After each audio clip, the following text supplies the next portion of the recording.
Mateo capítulo 18. Vamos avanzando y dice la palabra: en aquel tiempo los discípulos se acercaron a Jesús y le preguntaron: ¿quién es el mayor en el reino de los cielos? Un tema que a ellos les preocupaba mucho, y no solo a ellos, sino que a todos nosotros, a todos los seres humanos. Ellos venían discutiendo este tema por el camino, y más adelante vamos a encontrar también a la madre de Juan y también de Santiago con esa misma inquietud. Y llamando Jesús a un niño, lo puso en medio de ellos y dijo: de cierto os digo que si no os volvéis y os hacéis como niños, no entraréis en el reino de los cielos. Así que cualquiera que se humille como este niño, este es el mayor en el reino de los cielos. Y cualquiera que reciba en mi nombre a un niño como este, a mí me recibe. Este es el problema del pecado, es la raíz del pecado. El orgullo, el deseo de preeminencia, siempre está en el centro del corazón. El deseo de grandeza alimenta grandes logros, pero también alimenta grandes pecados. Sobresalir, queremos ser superiores, queremos recibir admiración de parte de otros. Esto alimenta el ego, el yo. Pero ya Jesús en el capítulo 16 habíamos leído cómo habló de la importancia de renunciar, de tomar la cruz y seguir a Cristo Jesús. También de 16, versículo 24, nos muestra que el deseo de ser el Dios de nuestra vida constituye el fundamento del pecado. Y por eso la única solución es la cruz, la humildad, la renuncia, la entrega, el sacrificio. Y Jesús afirma que la verdadera grandeza no se encuentra en los logros, no se encuentra en los diplomas. La verdadera grandeza no se encuentra en el poder, sino en la humildad y la transparencia, así como los niños. Por eso Él usa la figura de los niños para darnos el mensaje de que debemos mantenernos transparentes y humildes. Esa es la verdadera grandeza. El versículo 6 al 9 hace referencia a los creyentes más débiles. A cualquiera que haga tropezar a alguno de estos pequeños que creen en mí, mejor le fuera que se colgara al cuello una piedra de molino de asno y que se lo hundiera en lo profundo de la mar. Jesús aquí está hablando de la importancia de tener cuidado de los creyentes que están iniciando, los más débiles, los que no tienen mucha trayectoria cristiana. Y usa la figura de que es mejor que se colgara una piedra en el cuello, una piedra de molino. Las piedras usadas para moler el grano, el trigo, la cebada, en aquel tiempo eran piedras grandes que se ponía una encima de la otra. Tenía algo cónico en la punta y era como un reloj que tiene una aguja superpuesta, un reloj de arena que tiene una parte encima de la otra y hay un cono. El asno se amarraba a esa piedra para que girara la piedra y así moler el grano. Eran piedras muy grandes y Jesús estaba usando esta figura, está hablando en términos figurados, no está hablando en términos literales. Para hacer la advertencia y dejar la enseñanza, dice que luego en el 8:9 ya no habla del tropiezo a otros, sino de que también nosotros debemos cuidarnos de no causarnos tropiezo a nosotros mismos. Mira cómo dice: por tanto, si tu mano o tu pie te es ocasión de caer, córtalo y échalo de ti. Está hablando nuevamente en forma figurada, no literalmente. La intención de Jesús aquí no es que nos mutilemos, pero sí que rechacemos el pecado con violencia, con fuerza, con firmeza, porque el pecado nos puede destruir, nos puede ahogar. Asimismo habla de otros puntos allí en la misma relación. Y el versículo 10 al 14 habla de la parábola de la oveja perdida. La parábola de la oveja perdida nos enseña que debemos preocuparnos por el bienestar de otras personas, así como Dios se preocupa, y también los ángeles. Y Él dice: En el versículo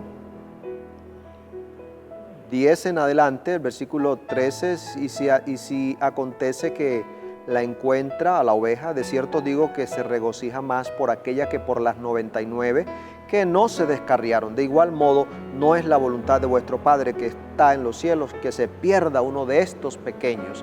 Debemos procurar la salvación de todo nuestro prójimo, queridos amigos. Ahora, del versículo 15 al 35, vamos a ver los problemas del perdón. Nos habla de cómo nosotros debemos ser perdonadores. Ese es el llamado del versículo 15 hasta el 35. Del 15 al 20 nos dice cómo tratar los problemas entre dos cristianos. Si alguien peca contra ti, dice aquí, ve y habla con él a solas. Es el primer paso cuando tengamos una diferencia con alguien. El consejo bíblico es que primero debemos ir a hablar con la persona a solas, no ponernos a divulgar con otros, a contarle a otro lo que pasó, a denigrar de la persona. No, debemos ir con sencillez, con amor, hablarle, hacerle ver el error. Si no te hace caso, dice la palabra, si no atiende, entonces ve con uno o dos testigos, nuevamente haciéndole el llamado, buscando la reconciliación o buscando que la persona se aparte del mal en el cual está. Si no hace caso, entonces dice, tráelo a la iglesia. En caso de los que somos parte de una iglesia, después de seguir esos dos pasos es que vamos al tercero, de ir a la iglesia para que tome medidas en cuanto al creyente. Muy claros allí los pasos a seguir.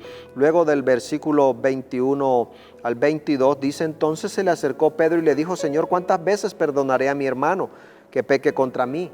¿Hasta 7? Él usó el número perfecto y Jesús le dice, no te digo hasta 7, sino hasta 70 veces 7, que algunos dicen, bueno, eso da 77, otros, bueno, lo multiplican, daría 490 veces. En fin, lo que Jesús quiere enseñarnos es que el perdón debe ser ilimitado. Siempre debemos tener una actitud de perdonar. Debemos ser perdonadores.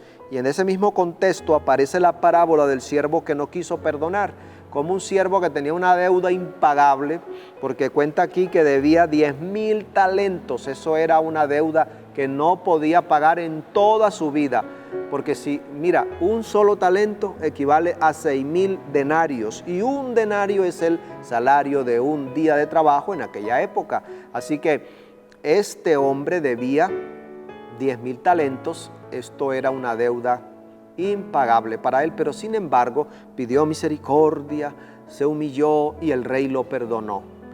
Luego este hombre perdonado sale a la calle y encuentra a alguien que le debe apenas 100 denarios, 100 días de trabajo, y no lo quiso perdonar. Lo cogió por el cuello, le exigió que le pagara, lo maltrató.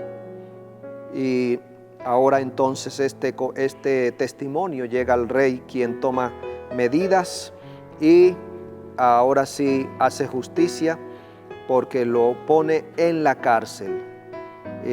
Dice aquí el versículo 32, entonces llamándolo su señor le dijo, siervo malvado, toda aquella deuda te perdoné porque me rogaste. ¿No debías tú también tener misericordia con tu consiervo? ¿No debías tú hacer lo mismo? Queridos amigos y amigas, este es el mensaje que nos llega a nosotros en este momento, y es que debemos tener una actitud perdonadora. Esto requiere que nosotros depongamos el yo, el orgullo, que seamos humildes. Aquí hay 3 escenas.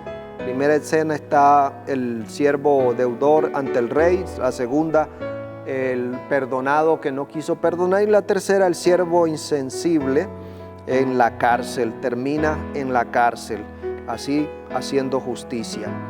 El versículo 35 nos dice, así también mi Padre Celestial hará con vosotros, si no perdonáis de todo corazón, cada uno a su hermano sus ofensas. Es decir, Debemos ser perdonadores, debemos perdonar así como nuestro Dios nos ha perdonado y debemos hacerlo de corazón. Ese es el mensaje, es el llamado para nosotros. Queridos amigos, recuerda compartir después de estudiar.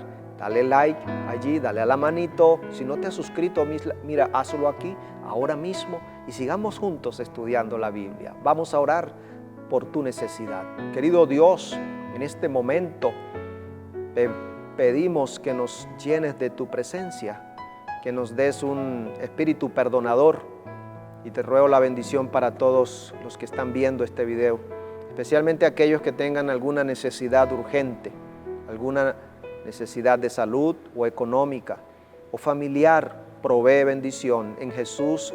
Amén. Dios te siga guiando.